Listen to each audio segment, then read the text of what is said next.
Now, for the young in heart and weak in the head, it's Round the Horn. The story so far. Lovely geisha Bill Pertwee. She of the almond eyes and pickled walnut nose. Toyed idly with her egg foo young. Played with amazing dexterity by sweet and sour Hugh Paddick, without the aid of chopsticks. Beside her, sitting in a sampan, was her father, wizened, parchment-faced old mandarin Betty Marsden, stroking her drooping moustaches.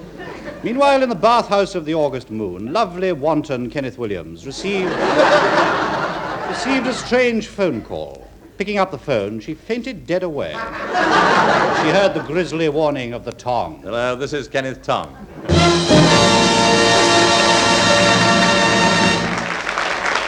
And that, I may say, was Douglas Smith, who appears by permission of the Big Ben Banjo Band. Now, here are the answers to last week's quiz. The answer to question 1, well, of course, you pull it. Those of you who suggested you pour custard over it were just being silly. Question 2, what were the sounds? Well, now, the first sound you heard was a truffle in pain. The other sounds were a chub fuddler fuddling his chub. And the last one was, of course, a group of nudists sitting down in a plate of raspberry fondant.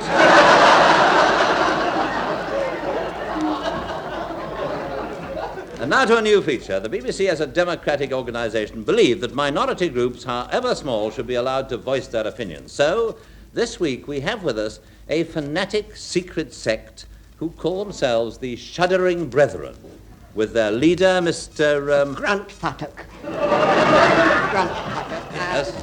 J. Peasmold, Grunt Paddock. Grunt Paddock. I am the grand, exalted, high, worshipful shudderer. And what does your sect actually do? We shudder. These are my faithful acolytes. This here is Brother Catamole. Give him the secret sign, brother. Very well, Brother Grunt Paddock. Oh.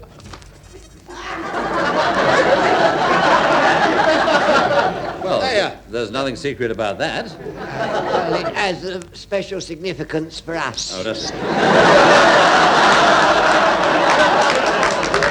You notice that he's wearing the ceremonial regalia, viz. A greasy Mac bowler hat, and carries a ceremonial jewelled ballcock, which, together with the Yogi Bear bath toy and a packet of crisps, are the emblems of his high office, that of Grand Masterful Knee Wobbler.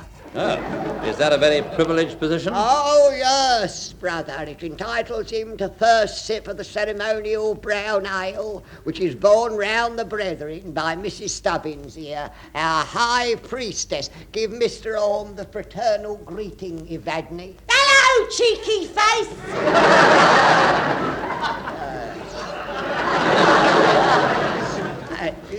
At the lodge meetings, she always sits on my right hand.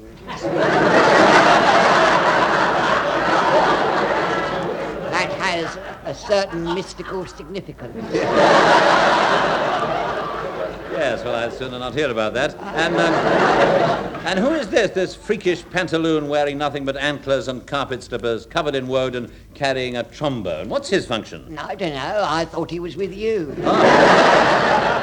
Well, Mr. Grunt Paddock.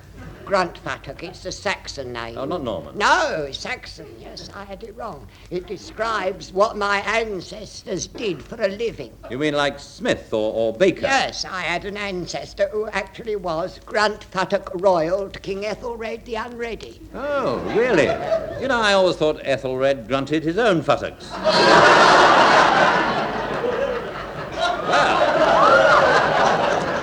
Well, at least that's how he's always depicted in engravings that I've seen. That's a nasty smear put about by William the Conqueror.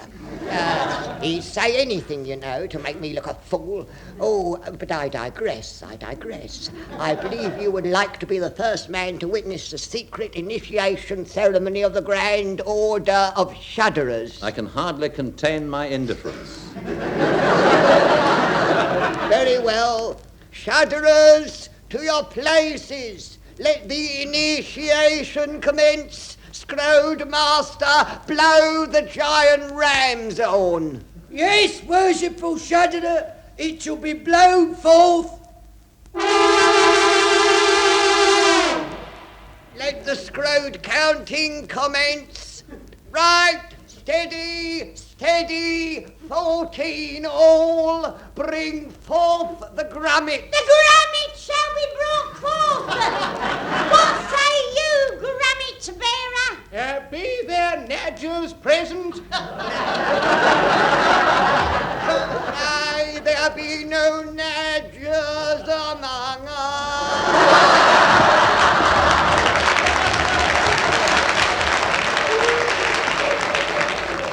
We all be shudderers, stout and true.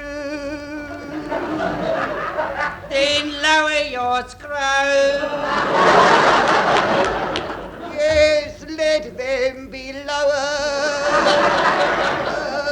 Fellow shudderers, have your scroge been lowered? Aye. Aye. Many, many times.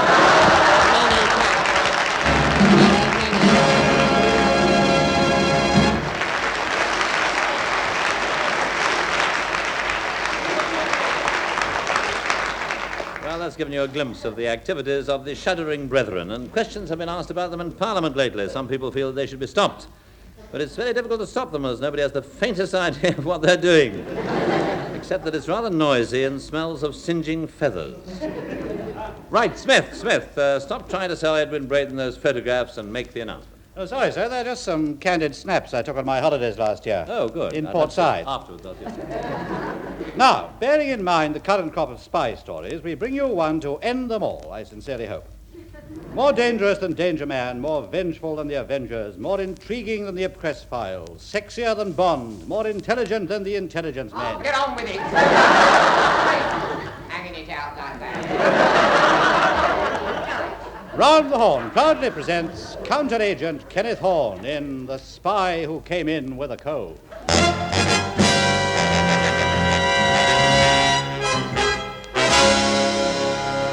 My name is Kenneth Horne, licensed to kill and sell tobacco. It all started, as most of these parodies do, in my luxury penthouse above the horse meat shop in Dalston. I'd just finished a case, and I sat there idly contemplating my bulging dossier. And toying with a finely chased goblet of fruit salts. I gulped it down and sat there ruminating. I had a feeling that something was going to happen, and then... Hello, Lady Chatterley speaking. It's all right, Horne. You can drop the disguise. This is Haverstrap here, intelligence. The head of the BBC has disappeared. We think he's defected. He has been for years. Get over to HQ right away. The chief wants you to go after him. There was no time to waste. I threw off my bathrobe, my pajamas, my balaclava helmet, my Wellingtons and my Macintosh, and my woolly chest protector and my cardigan, and leapt out of bed. From the wardrobe, I selected a pepper and salt suit, a mustard waistcoat, and my soup-stained tie, which I tied in a brown Windsor knot. Pausing only to wait for a cheap laugh, I hailed a passing music link and told them to get me to Whitehall as fast as possible. Has Horne arrived yet, Miss Golightly? No, Colonel Brown Horrocks. Well, as soon as he arrives, show him in. Yes, sir. By the way, the PM's on the scrambler. Well, as soon as he comes out, ask him to phone me.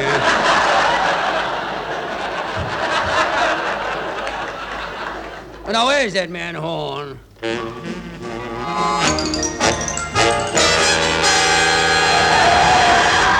Wait a moment, sir.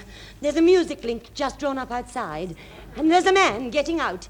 It's Horne, sir. Oh, good. We can't afford to waste any more time. Ah, Horne. Brown Horrocks. Now, may I fill you in? Yes, sir. Where shall I stand? Just there. Right. Oh! Feeling better, sir? Yes, thank you. Now, the head of the BBC has disappeared. We suspect that he's been kidnapped. Only you can save him. Well, what have we got to go on, Brown Horrocks? Only this. It's a message from our agent in Tangier. Here, read it. Green badger to intrepid fox. have disposed of spotted snake, but saw yellow lizard in company of striped hippopotamus. What's that code for? It's not code. He's probably been at the metal polish again. Is he a reliable man? It's about average for our mob. You see, we can't compete with other secret services for pay. We want you to get out to Tangier straight away and bring him back. You'll need this special equipment. Here is a pen that writes under curry, and here, a plate of instant curry to write under. A spare pair of socks with a secret compartment in the heel, and a mock leather briefcase containing a pair of mock leather briefs. £5 in foreign currency, and finally a 3 and 6 luncheon voucher, which can only be used at Ali Ben Hassan's kosher delicatessen. All right? Good luck, Horne. And with that, the interview was over. Brown Horrocks gave me a curt smile of dismissal. Then he tightened his lips, puckered his nose, screwed up his eyes, and flung them into the waste paper basket. I hurried to London Airport, where a few bars of appropriate music waited to convey me to Tangier.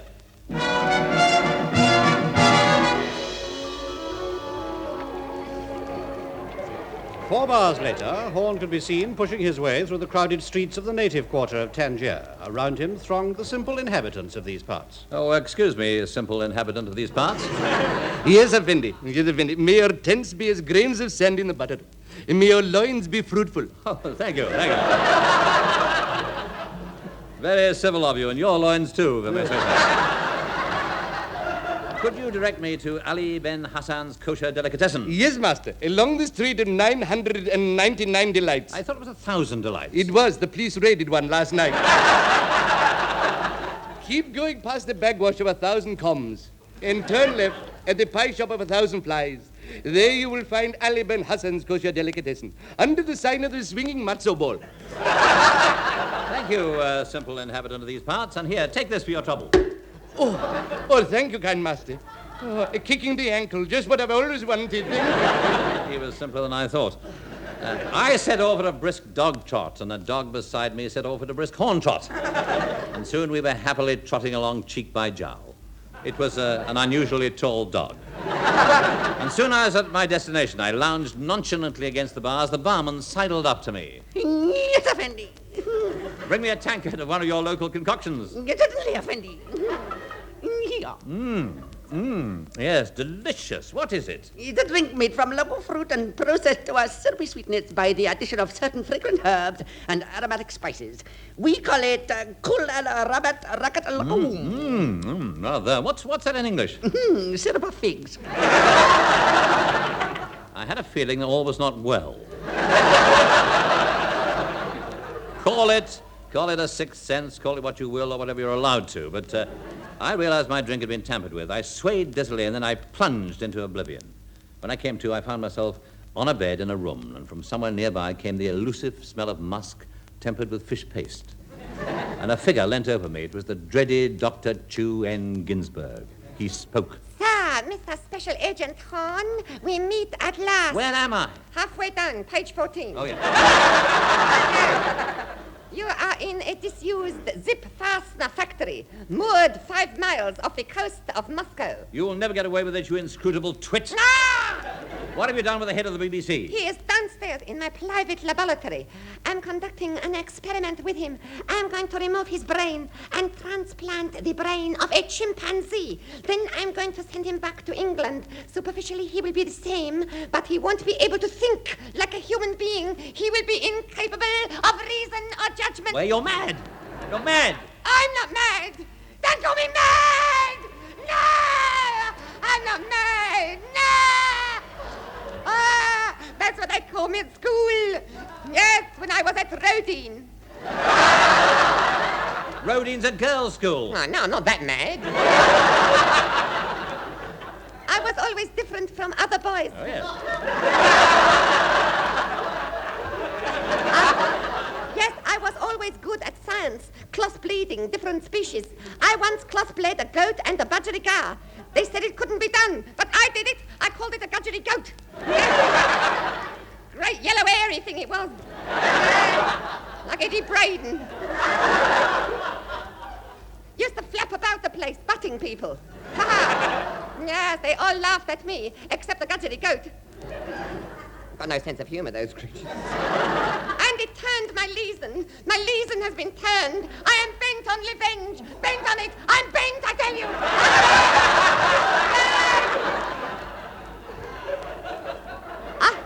I shall turn all BBC into chimpanzees. Z's. Or, as we say in England, chimpanzees. It's an old joke, but it might just work. You'll never get away with it, Doctor. And who is going to stop me? I am. This perfectly innocuous-looking sword I'm holding, in fact, contains a walking stick. Ah! One false move and I shall hit you on the knee with it. So. And with that, he plunged his hand up his kimono. And producing a small biplane, he flew at me. Whoa! Ah, would you? Of course I would, Ducky.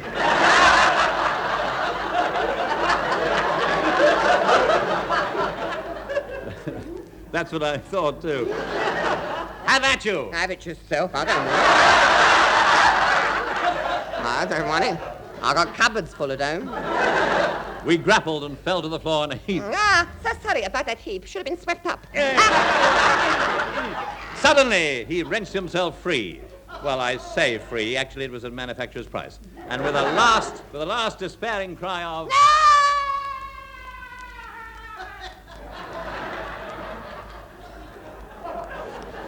He leapt out of the window, joined the Liberal Party, and was never heard of again.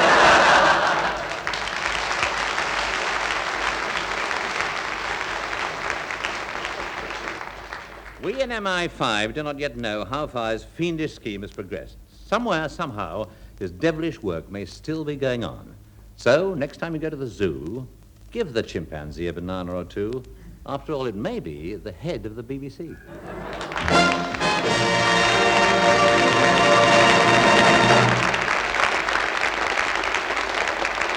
And now the Fraser Hayes 4 with a song to make you whistle with disbelief. The Fraser Hayes 4.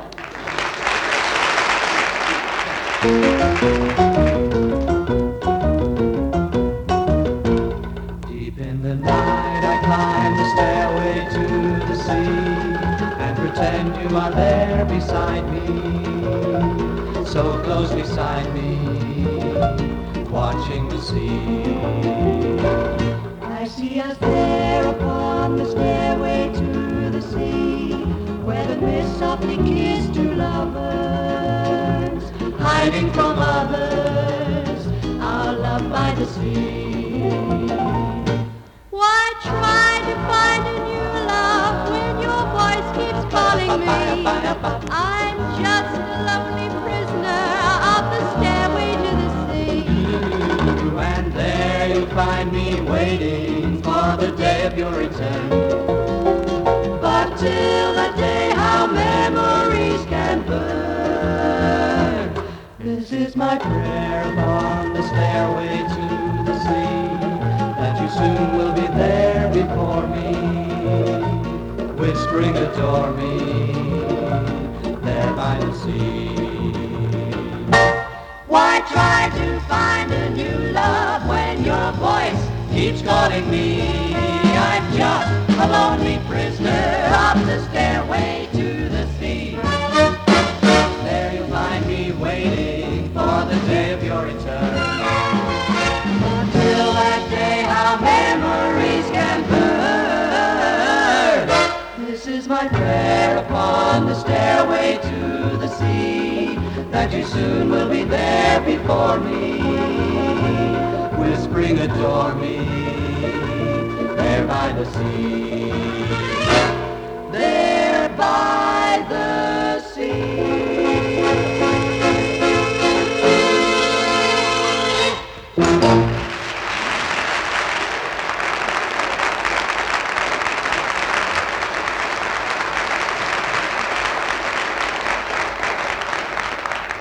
And now, trends.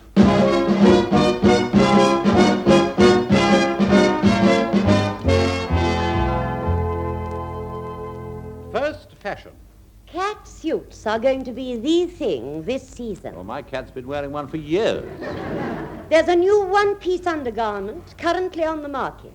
It's made of unboned, flesh-colored nylon. Sort of filleted corset, I suppose. Trends in travel. This year, more visitors than ever before are coming to London. So here for the would-be tourist are some useful tips on what to do and where to go. This month, London is in a holiday mood. To celebrate the coming of summer, British Railways are decorating Paddington Station with a completely new coat of grime.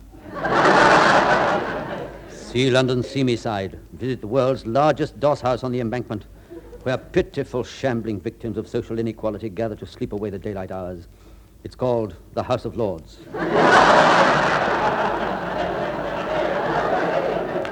But there's another side of London, too, a modern go-ahead side. In many respects, London is the mecca of fashion and style. For the well-groomed man, there's a new hairdressing establishment opened in Chelsea. It's called Bona Bouffon. It's a sort of clip joint. I popped in there the other day for a trim. Hello? Anybody there? Come in. Je suis Julien. This is mon ami Sandy. Hello, it's Mr. Horne, n'est-ce pas? Oh, yes, you remember us, don't you? Yes, you're vividly etched on my memory. I just popped in for a haircut. Oh, it's a bit like shutting the stable door after the horse has gone, isn't it?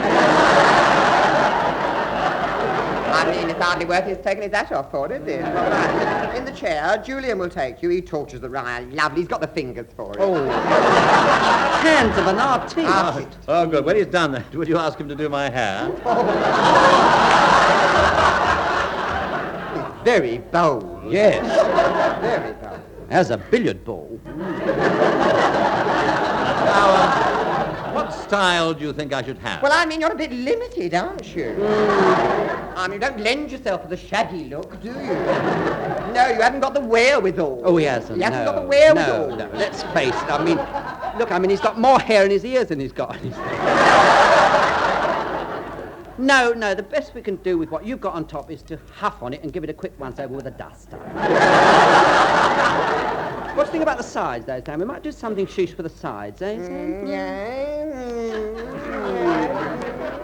He's got the ears. Oh, yes. Good ears he's got. They nearly match, too. But his nape. Oh. I mean, what can you do with a nape? It's a nape. It's a nape. No, what can you do with a nape? No, the best we can do is to backcomb his eyebrows. Okay, what about that? How do you think he'd take with the bouffant eyebrows? Oh, fave. Or you could have flick-ups with a blue rinse. Très distingué. Very, that's true. No, I think all in all, his best plan is to have a toupee. Have a toupe. Show him the wigs, Julia. Yes, now, could I interest you in a flame red shoulder-length wig? Well, not me, but you might interest the chief of police. He's been sulky. I thought so. Announce the H to him, Jules. Yes. There is. Well, let's face it, you've got to overlook it. I mean, he's at a funny age. Oh, well, do you want an Irish or don't you? Irish G. Yes, Do you want an I know, Irish? yes. I must admit, a wig might do something for me, but the prices always put me off. I mean, they're rather expensive, aren't they? If you have your real hair, that comes out about 75 guineas. Then you have your nylon washable at 20, or your horse hair about 15.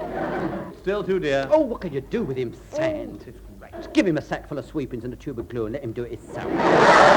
It's just sick. No, I'd really much sooner stay as I am. All I want is an ordinary haircut. Right, pass the clippers, Jules. Make sure work of this, don't worry yourself. All done, that'll be 33 and 6. What? 33 and 6 just for a haircut? Oh, no, it's only 3 and 6 for the cutting of the hair, the 30 shillings of the search fee.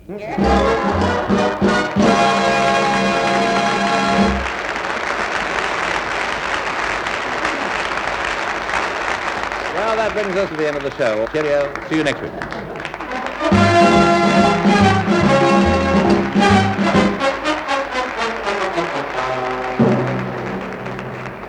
That was Round the Horn, starring Kenneth Horne, with Kenneth Williams, Hugh Paddick, Betty Marsden, and Bill Pertwee. On the musical side, you heard the Fraser Hayes Four and Edwin Braden and the Hornblowers. The script was written by Barry Talk and Marty Feldman and produced by John Simmonds.